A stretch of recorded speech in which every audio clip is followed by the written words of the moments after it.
Parasıga 8.000 daярдагыла деп. Мен кечтен бери таппай түтөп жүрүм байке. Каяктан табам?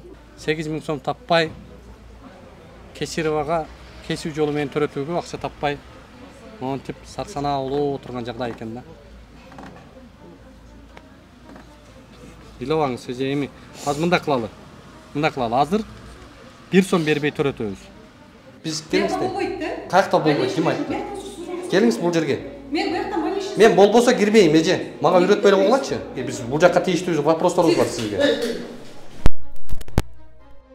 Мына микрофонубузду алып алды. Микрофонубуз. Жок, ал эмне бул жакка чыккыла жүргүлө деп атпаймынбы? Эмне үчүн кол саласыңар камерага? Кол салган жок, жетекчи ошакта сүйлөшүп.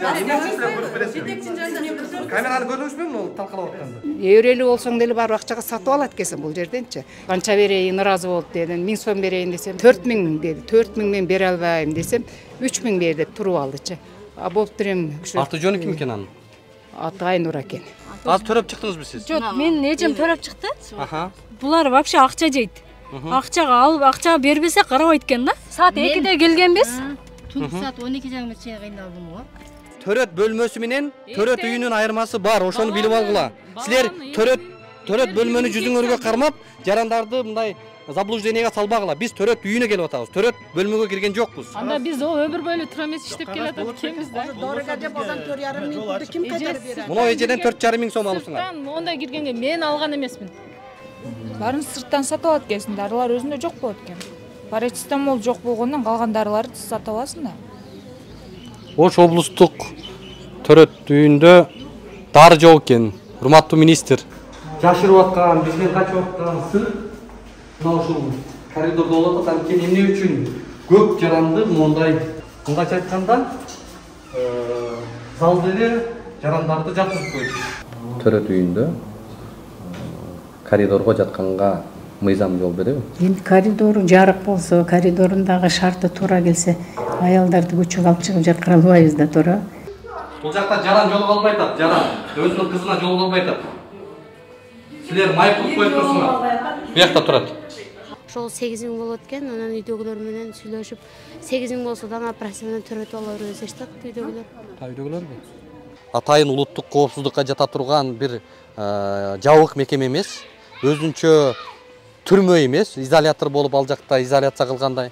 Ооруканада карантиндик режим эмес учурда оорукананын ичине кирип, бейтап менен жолугушууга тыюу салуу же киргизбей коюуга ошо мекеменин жетекчисинин укугу барбы? Киргизбей койгон укугу бар. Көрсөтүп коесузбу бизге мыйзам? Көрсөтөбүз бардыгын. Мен айткан күнү көрсөтөм.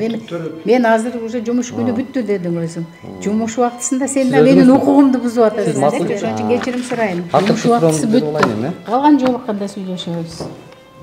Кыргызстанда бир гана орган бар, ал сот органы. Жарандын эркин, жарандын укугун чектеген. Бирок медициналык мекемелер эмес, медицина мекеменин жетекчиси эмес.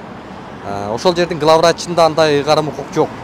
Эгер жаран ичинде бизди күтүп, биз менен жолугууну каалап, бизге көйгөйүн айтам деп күтүп аткан акыбалда бизди киргизбей койгондугу бул чегине жеткен мыйзамсыздык.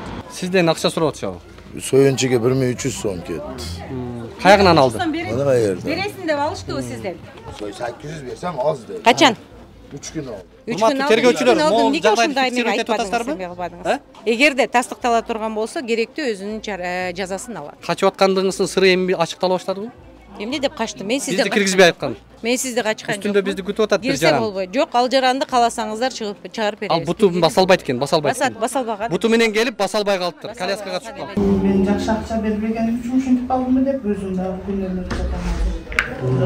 Акча бергенде сиз синтез болбойт элеңиз. Может, синтез болбойт белем деп күнүп жатам. Ыйлабам, сен барып Кудайдын немеси. Бирок паракорчулуктан, ушундай коррупциядан чоңдор, байлар, чоң кызматтагылар жапа чекпейт.